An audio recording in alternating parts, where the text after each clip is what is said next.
ताणं नमो सीताणं नमो आयर्याणं नमो वज्रायाणं नमो लोये सव्वसाहुणं।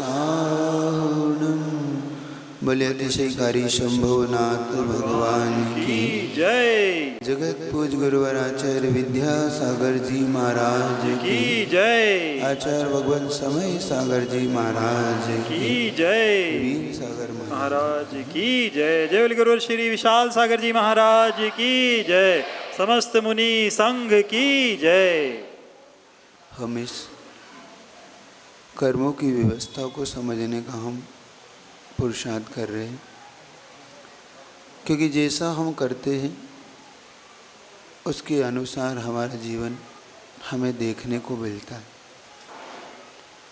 आज उसकी चर्चा करना चाहता हूँ।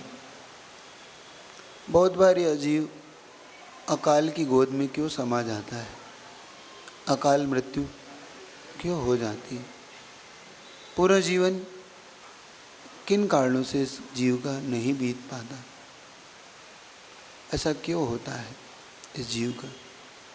आयु पूरी लाकर भी बीच में उसका मरण किन कारणों से होता होगा, समझने का हम पुरुषार्थ करें और परिणति को हम बदलें कि कहीं हमसे ऐसी भूल तो नहीं हो रही।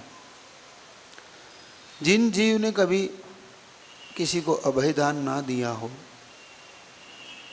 किसी को जीवन को नष्ट किया हो, असमय में किसी के जीवन को चोट पहुंचा दी हो, कभी तुमने ऐसा कार्य कर दिया हो जिसके द्वारा तुम्हारे द्वारा उस जीव का जीवन बीच में ही समाप्त तो हो गया हो, अकाल उसका मरण हो गया। अकाल मरण का अर्थ है सीधा सीधा जिसके पूर्ण आयु मिलने पर भी, जैसे उसे 70-80 साल की आयु मिली हो, लेकिन बीच में ही 30-40-50 साल में उसकी मृत्यु हो गई हो, एक्सीडेंट से, अटैक आ जाने से, किसी रोग से, किसी और कारणों से इस जीव का मरण हो जाता है। क्यों होता है तो उसको हम यहाँ पर आए समझें। अभयदान क्या होता है? अभय का अर्थ होता है जब जीवन में ऐसा भाव आने लग जाए, भयभीत होने लग जाए, जीवन में डर होने लग जाए, तो समझो कि अब तुम्हारे पास निर्भयपना नहीं है, तुम्हें किसी चीज़ का डर सता रहा है। और बहुत बार तो आप सबके जीवन में ये चीज़ सताती है आपको, और जीवन किसे प्रिय नहीं होता है ना, सही बताओ। एक जगह आचार्य प्रश्नोत्तर मालिका में पूछते हैं किम भयम, तो उन्होंने कहा मृत्यु। सबसे ज़्यादा भय किस चीज़ का होता है? मरण का भय होता है ना। उस मरण के भय से, लेकिन हम कभी कभी दूसरे के प्रति इतने दयावान, इतने कृपावान नहीं होते, हम उसके जीवन को जीवन नहीं समझते ना। समझ रहे हो? नहीं समझ? अभयदान समझते हो? अभयदान देना सीखो। अभय होने पर तुम निर्भय हो पाओगे, और किसी को भय रहेगा तो तुम्हें भी भयभीत होना पड़ेगा, तुम्हारा जीवन भी असमय में चला जाएगा। समझो। एग्जाम्पल देता हूँ, तुम्हें मान लो कई बार हम ऐसी गलतियाँ कर जाते हैं जिससे सामने वाले का जीवन दुविधा में पड़ जाता है, संकट में पड़ जाता है, और कई बार उसके जीवन असमय में मौत की गोद में समा जाता है। अभी इस प्रकरण को इसलिए ले रहा हूँ कि तुम उस प्रकरण में वैसा मत लगाना कि जैसे बहुत लोग लगाते हैं कि जितनी आयु थी, जितने ये निषेक थे, उतना ही उसका जीवन था, वो तो अकाल मरण हो ही नहीं सकता। अभी इसकी चर्चा बाद में तुम्हारे सामने ला दूँगा, लेकिन फिलहाल तो ये समझो कि अकाल मरण तो होता है, आगम में इसका प्रकरण है। समझ रहे हो ना? समझ, इसको समझो। अकाल मरण क्यों हुआ? क्या आपने किसी को, जीवन को, उसको, उसकी सुरक्षा को चोट पहुंचाई है? नहीं समझे? अब देखो एक छोटा सा एग्जाम्पल देता हूं। एक जिन आगम में जीवानी जानते? जीवानी, पानी की जीवानी। अब पानी की जीवानी का इतना गहरा महत्व क्यों है, कभी समझा है आपने? हम इसको सिर्फ एक मात्र क्रिया कांड समझ के चलते कि पानी छान लिया, और पानी छानने के बाद हमने उसको गर्म कर लिया, और लेकिन क्या हमने उन जीवों को जिनको हमने बचाया है, क्या उनको जीवन दान दिया या नहीं दिया? नहीं दिया ना। विशेष कोवरते आप लोग वहाँ समझने का पुरुषार्थ करो, क्योंकि एक बूंद में कितने जीव होते हैं? ये साइंस, विज्ञान बोलता है 36,450। अब तो वो भी लाखों में बोलने लगा। साइंस भी विज्ञान भी अब बहुत आगे बढ़ गया। लेकिन जैन शासन में असंख्यात जीव होते हैं। कितने? एक बूंद में। और वो 30 जीवों की संख्या है। किसकी संख्या है? ये स्थावर जीवों की नहीं है। ये 30 जीव बोलते हैं, 2 इंद्रिय, 3 इंद्रिय, 4 इंद्रिय, ये 30 कहलाते हैं। इनकी संख्या है। अभी एक व्यक्ति आए थे हमारे पास, उनका महाराज जी अभी तक तो ये बात दिमाग में थी नहीं।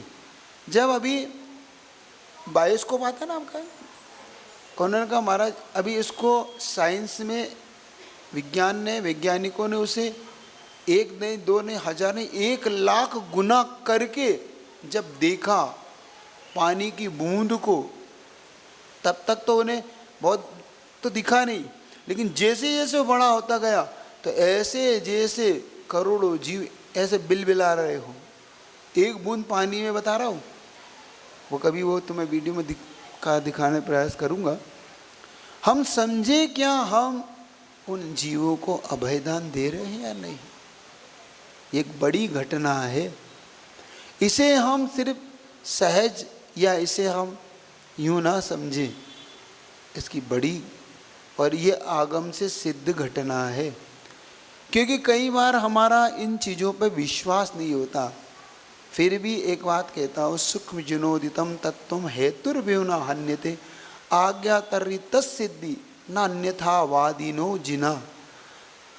भगवान कभी अन्यथावादी नहीं हो सकते। उन्हें क्या जरूरत है अन्यथा कहने की? वो तो राग द्वेष से परे। वो पानी में जीव हो तो उन्हें क्या, नहीं हो तो उन्हें क्या। उनकी दिव्य ध्वनि से, उनकी बात से हमें निकला है, इसका मतलब हमें उनकी बात को पहले अच्छी तरह से मानना है। आज्ञा सिद्ध है, पहले हाथ जोड़ लो, आर्गुमेंट ज़्यादा मत करो, तर्क वितर्क। हम तर्क वितर्कों में विश्वास रखने लगे, हमें हर चीज़ का प्रूफ चाहिए, हर चीज़ का प्रमाण चाहिए। नहीं, कुछ चीज़ें आज्ञा सिद्ध होती, श्रद्धा का विषय भी होती है। क्योंकि सूक्ष्म जिनोदितम तत्वम, क्योंकि कुछ तत्व सूक्ष्म होते हैं जिन्हें हाथ पे रख के नहीं दिखाया जाता, उन्हें केवल ज्ञान से भगवान ने जानकर हमें दिया है। बात आ रही समझ? समझो, अब जब तुम एक बूंद में इतने जीव, तो एक गिलास में कितने जीव, और फिर एक बाल्टी में कितने जीव? एक गिलास में कितनी बूंद हो गई? अब असंख्यात बूंद हो गई। असंख्यात बूंद हो गई और असंख्यात जीव से उसको गुणित कीजिए तो कितने जीव हो गए? फिर उसको जुलती बाल्टी से अब गुणित करिए आपकी बाल्टी से। समझने का पुरुषार्थ करना, हम प्रतिदिन कितने जीवों को मौत के घाट उतार देते हैं, जिसे हम शायद यूं ही वैसे ही व्यर्थ कर देते।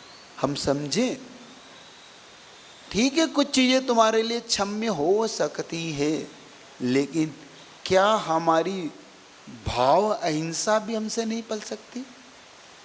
समझ रहे हो?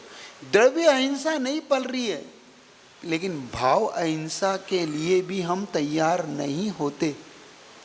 क्या कहते हैं हम? चलता है ये सब। तो हमारे मुख से क्या निकलता है? अब ये सब संभव ही नहीं है, तो अब क्या करेंगे? यही जवाब होते हैं आपके। और इसका आगम में प्रमाण देता हूं आपको मैं। अब आगम का एक प्रमाण देता हूं।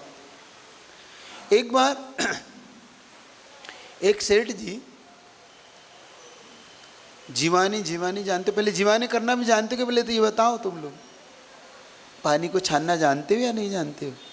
जानते हो छानना? पानी को छानने का आगम में सिद्धांत क्या है पहले समझ लो। पानी को आगम में छानने का सिद्धांत है 24 अंगुल लंबा, 36 अंगुल चौड़ा। अंगुल जानते हो ना? ये कहलाता है अंगुल तुम्हारा। तो इतना लंबा इतना चौड़ा तुम्हारा पानी का छानने का कपड़ा हो, और वह भी दुगना हो, जिसमें सूर्य की किरण बाहर न आए। इतना तुम्हें उस छन्ने का ध्यान रखना। तुम पहले, क्योंकि तुम द्रव्य अहिंसा से पहले भाव अहिंसा को समझो। तुम्हें वो भाव अहिंसा तो पालना सीखो, कम से कम वो तो करो। क्या होगा क्या नहीं होगा ये बात का विषय है, पहले उसे अहिंसा में जाना सीखो। जब वो सेठ जी, चूंकि पानी छान कर पीने का उनका नियम था और उस जीवानी को यथा स्थान पहुंचाते थे, एक दिन उनके हाथ से ऐसी गलती हो गई, उनकी बहू ने बाल्टी में छन्नी पानी रखा था, वो जीवानी रख के ससुर जी थे वो पूजा के लिए चले गए। पूजा के लिए चले गए तो वह जल बहू को ध्यान नहीं रहा कि जीवानी है, और उन बहू ने उस जीवानी को नाली में बहा दिया। वो आए, घर आकर उन्होंने अपनी बहू से पूछा, बेटा जीवानी कहाँ गई? मैंने यहाँ बाल्टी रखी। तो उसने कहा, पापा मैंने तो बहा दिया। उनका इतना मूड, इतना, उन्होंने बहुत बहू को जम के डांट दिया, जबकि कभी उन्होंने अपनी बहू को कभी नहीं डांटा, आज तक नहीं डांटा। उस दिन ना जाने क्यों उन्होंने बहुत तेजी से डांट दिया।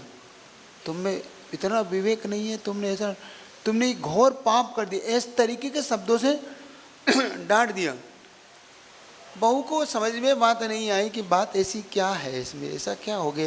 एक 2-4 गिलास पानी तो था, इसमें ऐसा क्या था, क्योंकि कभी जीवानी के विषय में जाना नहीं। और कुछ दिन पहले एक बार ऐसा हुआ था कि बहू से एक घी का घड़ा फूट गया। तब उन्होंने, पिताजी ने कहा कि कोई बात नहीं बेटा, फूट जान दे। तो बहू को आज आश्चर्य हो रहा था कि घी के घड़े फूटने पर तो ससुर जी ने कभी मुझे कुछ नहीं कहा, और बल्कि कहा कि चिंता मत कर, तुझे लगी तो नहीं, बहुत घी अपने आप। लेकिन आज 3 गिलास 4 गिलास पानी क्या ढुल गया? घी महंगा है कि पानी? क्या महंगा है? घी महंगा है, और पानी कहीं से ले लो महाराज, क्या है, एक 4 गिलास पानी की क्या वैल्यू। तो उस बहू को बड़ा आश्चर्य हुआ कि आज इनके हुआ क्या कि मुझे इतना जोर से डांटा, और इतना कि मेरे आंसू, उसके आंसू निकल आए, और बिल्कुल एकदम से, और चले गए। जब थोड़ा सा ससुर जी का गुस्सा ठंडा हुआ तो बड़े उनसे पूछा कि पापा ऐसे बात आज समझ में नहीं आई आपकी, आपने घी ढूला, घी गिर गया, आपने कुछ नहीं कहा, लेकिन थोड़ा सा पानी गिरने पर आपने मुझे डांट दिया। उसने कहा, बेटा तुम जानती नहीं हो, सुनो मैं तुम्हें बताती हूँ, एक घटना बताती हूँ। बात ये नहीं है क्योंकि घी पैसे से कीमती हो सकता है, घी पैसे से कीमती हो सकता है, लेकिन पानी में किसी के प्राण है, और प्राण घी से कीमती नहीं हो सकता। प्राण की कीमत अमूल्य है बेटा, अभय है। तो वो अभय दान का विषय था, क्योंकि उसमें इतने जीव होते हैं, याद रखना। क्योंकि ये मुनि महाराज के मुख से उन्होंने सुना था कि जिनके घर में जीवानियाँ नहीं होती उनके घर में बहुत जल्दी दरिद्रताएं आती हैं, बहुत जल्दी उन्हें नरकों के द्वार देखना होते हैं, बहुत जल्दी उनके परिवारों में असमय में मृत्युयाँ हो जाती है। सुनना जीवानी का फल, देखना जीवानी का फल क्या है। हमें लगता है तब एक घटना उनके जीवन में जब घटी तो कि बेटा मैं नहीं चाहता कि जो पाप अपन करें इस पाप से हमें बचना होगा, इस पाप से हमें बचने की ज़रूरत है, अभय दान देने की ज़रूरत है। और तुमने वो घटना भी सुनी होगी, विजय सेठ विजया सेठानी की घटना तुम्हारे जीवन में। वो एक ऐसी घटना है जिसके अंदर दो ऐसे कपल जो कभी बचपन में एक आरिका के पास पड़ी हो बालिका, और वह गुरु के मतलब मुनि महाराज के पास उन्होंने शिक्षा धारण की, और दोनों का जब लौटना हुआ गुरु और अपने पास से तो उन्होंने एक नियम लिया कि हमें कोई नियम दे दीजिए, क्योंकि पहले गुरुकुल में पढ़ते थे, गुरु के पास पढ़ते थे। ये तो अब तुम्हारे कॉन्वेंट स्कूल की व्यवस्था तो अंग्रेज़ों के बाद खराब हुई, ये तो पहले बच्चे गुरुओं के पास ही पढ़ते थे। तो उन्होंने कहा कि आपको नियम दे, तो उन्होंने एक ने पक्षवास शुक्ल पक्ष और कृष्ण पक्ष का नियम, एक ने शुक्ल पक्ष का नियम, एक ने कृष्ण पक्ष का नियम ले लिया। अब ले तो लिया नियम, लेने के बाद संयोग देखो दोनों की विवाह हो गया, या विवाह हो गया, संयोग से विवाह हो गया। अब जब विवाह के पहली रात दोनों मिले तो बात अपनी अपनी बताने लगे कि हम ऐसे पढ़े। तो उन्होंने बताया कि मेरा तो शुक्ल पक्ष का ऐसा नियम लेके मैं आई हूँ, उसने बताया मेरा तो कृष्ण पक्ष का नियम। देखो दोनों में कितना गजब का, दोनों एक दूसरे को देख रहे हैं कि अब हमारी दोनों की विवाह तो हुआ है, लेकिन अब हमारे परंपरा हम आगे ले जा नहीं सकते क्योंकि हम दोनों का तो व्रत हो गया। तब पत्नी ने कहा कि कोई बात नहीं, आप दूसरा विवाह कर लो, क्योंकि पहले बहु पत्नी होती तो मेरा साथ है आपका नियम, दूसरे के साथ थोड़ी, आप दूसरा विवाह कर लो। तो कहा नहीं, अब जब ले ही लिया है तो इसको बोलते असी धारा व्रत। कौन सा व्रत बोलते हैं इसको? और संयोग से उसी नगर में एक अम्मा जो प्रतिमाधारी थी, उनके हाथ से जीवानी कुएं पे बिखर गई। उन्होंने गुरु महाराज से कहा कि गुरु महाराज आप बताइए मुझे इसका प्रायश्चित, जीवानी ढुलने का प्रायश्चित क्या होता है, सुन लेना। गुरु महाराज ने कहा या तो तुम 84,000 मुनि महाराजों को आहार दान कराओ। तो महाराज इतने महाराज कहाँ से मिलेंगे? तो उन्होंने कहा कि इसका प्रायश्चित फिर ऐसा करो कि 80 धारा व्रत को पालने वाले के पास जाओ, उसको आहार कराओ, उसको भी पुण्य क्योंकि तुम्हारा पुण्य कितना, क्योंकि ये व्रत मुनि महाराज से भी बड़ा है, क्योंकि मुनि महाराज ने तो चला के लिया और उन्हें तो इसे स्वीकारा है। सुन देखो कितना बड़ा व्रत। तो उन्हें कहा पता कैसे पड़ेगा जीवानी का प्रायश्चित क्या होता है, समझो, पता कैसे पड़ेगा? तो उन्हें कहा वो अगर तुम्हारे घर भोजन कर जाए तो तुम्हें पता है पहले जब भोजन बनता था चूल्हे पे, तो चूल्हे पे बनता था तो पूरा चंदेवा जो ऊपर काला हो जाता था। चंदेवा बांधते थे ना घर में, कच्चे मकानों में चंदेवे बनते थे तो काला पड़ जाता था। तो उन्होंने कहा जब तुम्हारा वो काला चंदेवा सफ़ेद हो जाए तो समझ लेना कोई ऐसी धारा व्रत वाला तुम्हारे घर में आया है। अब पता करे, अब स्पिरिट नगर में कौन है कैसे पता पड़ेगा? तो उन्होंने एक एक करके सबको बुलाया। उस दिन विजय सेठ विजया सेठानी दोनों का निमंत्रण किया। दोनों का आना हुआ और दोनों की शर्त थी कि जिस दिन हमारा व्रत खुलेगा उस दिन हम दीक्षा लेंगे। क्यों? क्योंकि माता पिता बार बार विजय इन दोनों से कहते थे कि तुम्हारी संतान नहीं होती, तो दोनों बोलते नहीं थे कुछ। क्या बात है, बहू ने बहुत कुछ सहा उस समय, क्योंकि संतान नहीं है तो सुनना तो पड़ता ही थी। आसपास के लोग पूछते तुम्हारी संतान क्यों नहीं, ऐसा उसके मन में बार बार, लेकिन वो सुनते ही फिर उन्होंने कहा कि नहीं खुलेगा तो फिर घर में नहीं रहेंगे। और उस दिन उनका भोजन जैसे ही वो करने बैठे, देखो असीधारा व्रत का प्रभाव, जैसे ही वो करने को बैठे और पूरा चंदेवा काला से सफ़ेद होता चला गया, सफ़ेद होता चला, और इतना सफ़ेद हो गया, जैसे ही उसने देखा उन्होंने कहा मेरा प्रायश्चित पूरा हुआ, मेरा प्रायश्चित पूरा हुआ। तो उनके था जैसे ही उनके चरणों में वो अपने सिर झुकाने लगी, तो अरे क्या करते हो तुम, आप दादी के समान, तुम्हारी इतनी उम्र, मैं तो बहुत छोटा था। लेकिन बेटा बात उम्र से छोटा नहीं होता, बात व्यक्तित्व से छोटा और बड़ा होता है। तेरी उम्र भले ही छोटी है ना, मराठी में कहावत है ना, मूर्ति लहान पर कीर्ति कीर्ति महान। तू उम्र से छोटा है लेकिन उम्र से छोटा नहीं है, तू ऐसे व्रत का पालन करने वाला है जो बड़े बड़ों को भी हिला देता है।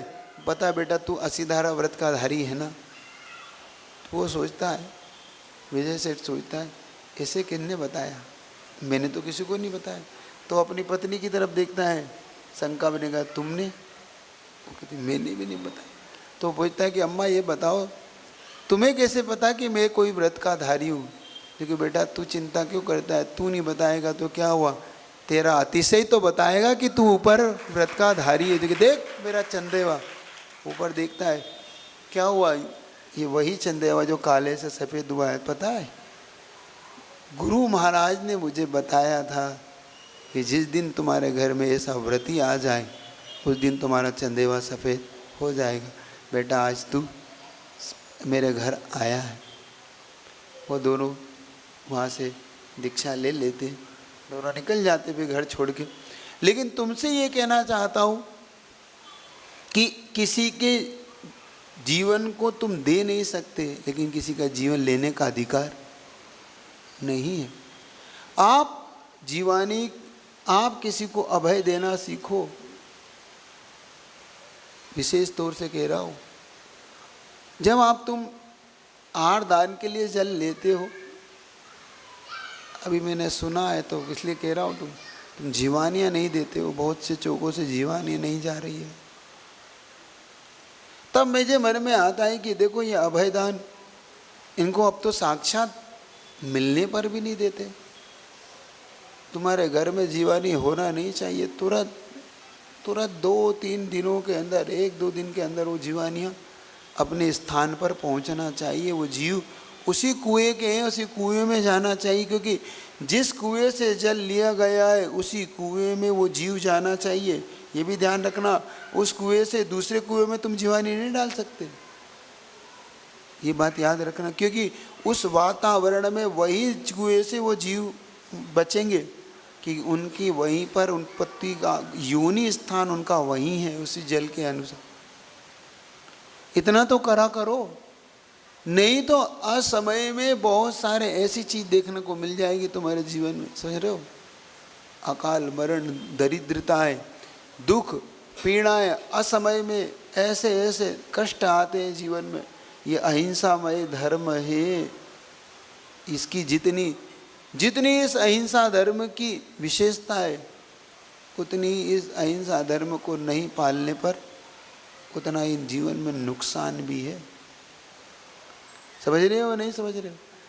आप जीवानी अब तो कितना सहज, कम से कम उनको जीवानी तो दो, जो तुम्हें जल लेके आ रहे हैं उन्हें जीवानी नहीं देते आप लोग, 2-2 3-3 दिन तक नहीं देते।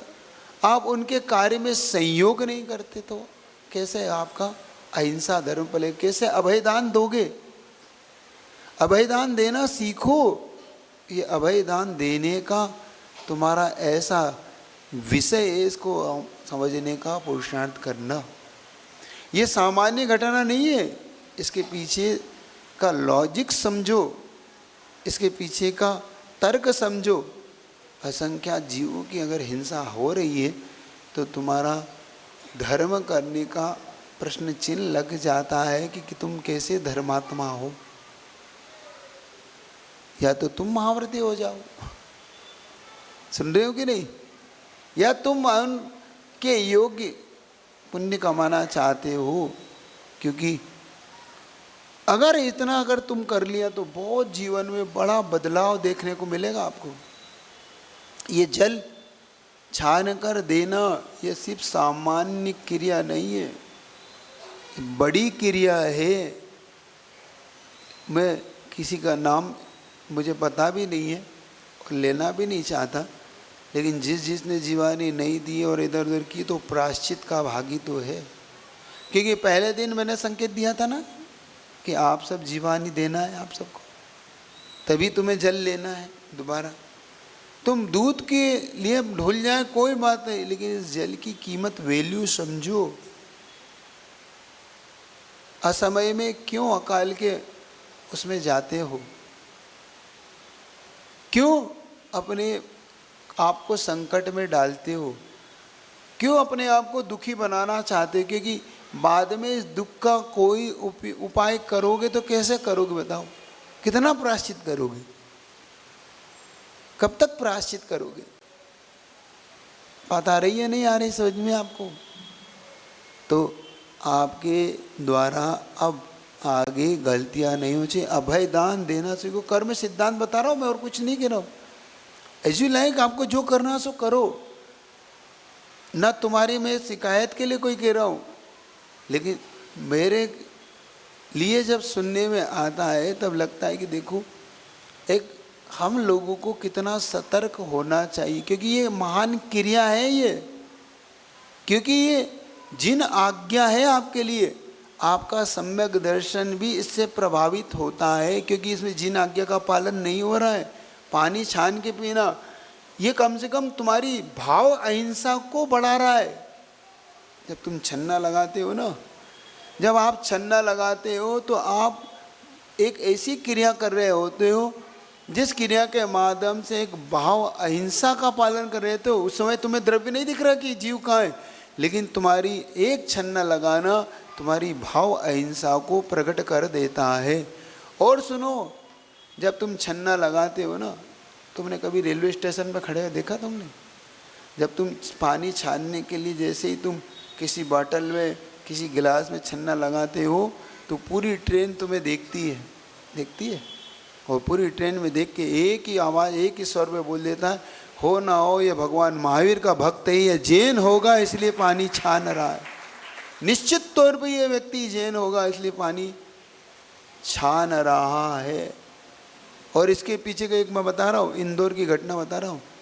इंदौर में एक बार नलों में पानी में कुछ ऐसा पदार्थ आने लगा जिससे बहुत लोग बीमार पड़े, इतने लोग बीमार पड़े, लेकिन एक समाज नहीं पड़ी, वो थी जैन। जो जैन पानी छान के पी रहे थे वो नहीं पड़े। बाद में वो पता किया गया कि जैनों ने ऐसा किया। बाद में वहाँ के मुख्यमंत्री को कहना पड़ा कि तुम सब भी अगर पानी छान के पीते तो तुम भी बीमार नहीं पड़ते। जैनों से सीखो कि पानी छान कर क्यों पीते। समझ रहे हो? पानी छान के पीने का जीवन में कारण समझना। तो अकाल में तो नहीं जाना चाहते, अभयदान देना चाहते हो ना? चाहते हो कि नहीं चाहते? तो पानी को छान कर जीवानी करना। और कम से कम जब नवदा भक्ति कर रहे हैं तो विशेष तौर पे गुरु भी तुम्हारे कारण प्रभावित होते हैं, क्योंकि द्रव्य शुद्धि वहाँ पर होना चाहिए। तुम जब जल छान के पिलाते हो, जल छान के देते हो, जब मन शुद्धि, वचन शुद्धि, काया शुद्धि बोलते हो तो तुम्हारा द्रव्य शुद्धि। और बाद में क्या बोलते हो? आहार जल बोलते हो। जल है शुद्ध है नहीं है ना, क्योंकि तुमने जीवानी दी नहीं। असंख्यात जीवों से वो घात होकर कैसे चलेगा? अभयदान समझ रहे हो? किसी को कोई डाउट है इसमें? पूछना तो नहीं है किसी को? हो तो पूछ सकते हैं हमें। हाँ क्या आप हाथों हाथ, हाँ जल्दी जल्दी कर ले। नमोस्तु महाराज जी। महाराज जी, आप ये अभी आपने अकाल मरण की बात की, तो वो मनुष्य गति और तिरंज गति में अकाल मरण होता है और देव गति और नरक गति के जीव में अकाल मरण नहीं होता है, तो ऐसा क्यों? देवगति में उनका वैक्रियक और शरीर होने के कारण अकाल मरण को प्राप्त नहीं होते। जैसे भोग भूमि के मनुष्य तिरंज वो भी अकाल मरण को प्राप्त नहीं होते। तो जो असंख्यात वर्ष वाले होते उनके लिए अकाल मरण का प्रकरण वहाँ नहीं है। चलो जल्दी माइक देते चले जाए, और थोड़ा इसी से सिद्धांत से कर ले तो ज़्यादा अच्छा है। चलिए जल्दी। नमोस्तु महाराज जी। महाराज जी, मेरा ये प्रश्न है कि हम लोग जैसे छान के पानी तो पीते हैं, लेकिन जो बिलछानी होती है वो हम लोग सिंक वगैरह में डाल देते हैं, तो उससे भी जीवों का घात होता है क्या? बिल्कुल होता है, क्योंकि मैंने कहा ना, वो जब तुम उस जीव को वहाँ नहीं पहुँचाओगे जहाँ से तुमने पानी लिया है, तो निश्चित तौर पर उसका आघात होता है।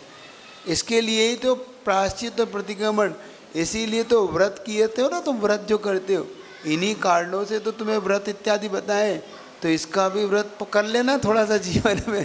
सोच रहे हो आज कौन सा सौभाग्य व्रत है ना तुम लोग का। हाँ हाँ चलिए। नमोस्तु महाराज जी। नमोस्तु महाराज जी, जब हम फिल्टर का पानी यूज़ करते हैं फिर उसमें कैसे जीवानी का? इसमें तो पहले ही मर के ही आ रहा है।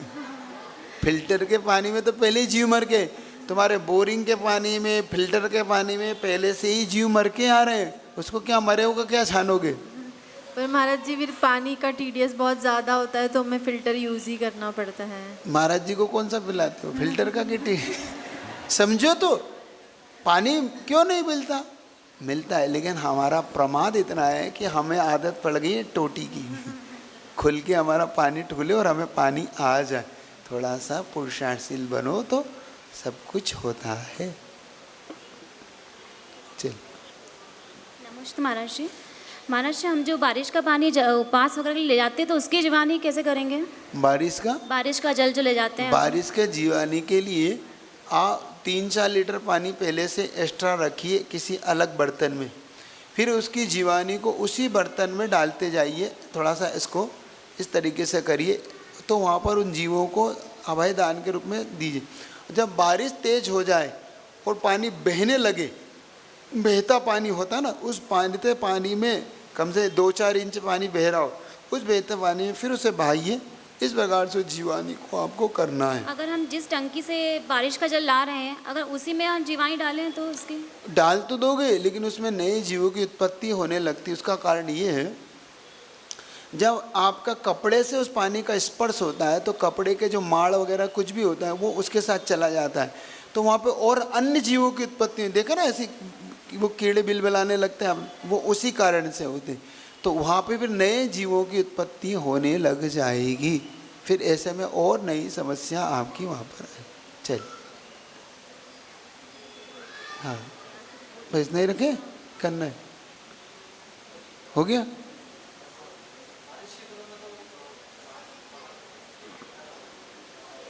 महाराज जी के चरणों में त्रिबार नमोस्तु। महाराज जी, मेरी शंका यह है कि आपने अभी बारिश के पानी का बताया, कुएं का पानी का बताया, बट यदि हम कुएं का पानी खुद के लिए बता रहे हैं, महाराज जी वगैरह के लिए नहीं, ट्यूबवेल से आ रहा है, कहीं और से पानी आ रहा है, तो उस जीवों की जीवानी अपन किधर करेंगे? वही तो कह रहे हैं कि ट्यूबवेल में इनमें पहले से ही पानी जो जाते हैं, जीव मरकर ही आते हैं। आप उसमें जीवानी का तो कोई प्रश्न ही नहीं उठ पाता। ये बहुत सारे भ्रम होने लगे हैं आजकल कि 200 फीट 300 फीट नीचे से आ रहा है तो उसमें जीव ही नहीं होते। ये बिल्कुल गलत धारणाएं हैं। जब वो ऊपर आते हैं तो मत कर, जब वो तेज़ी से एयर जो फोर्स होता है उसके कारण वो पहले सारे जीव वहाँ पर मर जाते हैं। बहुत बार आप इसको देख लेना, कई बार गड्ढों में बच्चे गिर जाते हैं, देखा आपने? बोरिंग के गड्ढों में गिर, तो कई बच्चों को ऐसा भी होता है, उनके प्राण ही निकल जाते हैं। तब उनको निकालने के लिए एयर का टाइट उनको खींचा जाता है तो उन टुकड़े होके आते हैं। जब उन बच्चों के टुकड़े हो जाते हैं तो जो जितने सूक्ष्म जीव उनके कितने टुकड़े होते हैं, ये सोचने का इससे आपको पता पड़ेगा कि वो अपने आप ही उन जीवों का मरण कैसे हो जाता है। इसीलिए तो थोड़ा आपके अंदर से दया, अनुकंपा, आस्तिक गुण को प्रकट कैसे होगा? आपका हृदय नहीं कांपता उस समय कि मैं क्या कर रहा हूँ, सोचो। इसीलिए तो जब हमारे साथ होता है तब हमें ऐसा लगता है कि सामने वाला हमें ऐसा कष्ट दे रहा है, लेकिन हमने भी तो कितना कष्ट दिया है। चल, हो गया? इतने रखूं तो इतने चलिए हाँ, उसको सेफ्टी रख, अगर है आपके पास सेफ्टी तो बहुत लंबे समय तक रख सकते हैं। मैंने पहले तो कहा उसके लिए प्रॉपर पानी अलग से इतना रखिए कि जिसमें वो सूखे ना और कम से कम वो सरवाइव कर सके वो जीव। इतना थोड़ा सा 4-5-10 लीटर पानी पहले से इसका करो। 10 लीटर का जैसे स्टोर करके रख लिया, उसके ऊपर और जीवाणु डालते गए। और बारिश का मौसम जैसे अभी नहीं है, हाँ वो होता है तो उसको 4 से 6 महीने बाद बारिश आती है तो उसको संग्रह करके फिर इस तरीके से 6 महीने तक रख करते हैं। और बड़े ज्येष्ठ महाराज से आप इसको समझ सकते हैं कि और कैसे कर सकते, कौन से समझ सकते हैं, ठीक है ना। क्योंकि जब मरीज बड़ा हो तो केस भी बड़ा होता है, और केस बड़ा हो तो बड़ों को सौंप देना, अपने को नहीं लेना, उसको हाथ में रिफ़र कर देना। अपन मैं बड़ों केसों को हाथ में ले दो, फिर जीवानी का केस है तो मैं इसको रिफ़र करता हूँ, आप बड़े महाराज हैं, सब लोग इतना शंका समाधान करते हैं, आप वहाँ पूछ लेना, वो बता देंगे। कि पूज्य प्रमाण सागर जी महाराज जी ने अमृत कुंड की जो ये कल्पना उनके द्वारा की गई थी, तो उन्हीं के द्वारा अगर उत्तर मिले तो ज़्यादा अच्छा होगा, तो आप वहाँ पूछ सकते हैं। चलिए ये देखो, और लेकिन अभय दान देना सीखना। बोले गुरु विद्या सागर जी महाराज की जय। गुरु विशाल सागर जी महाराज की जय। समस्त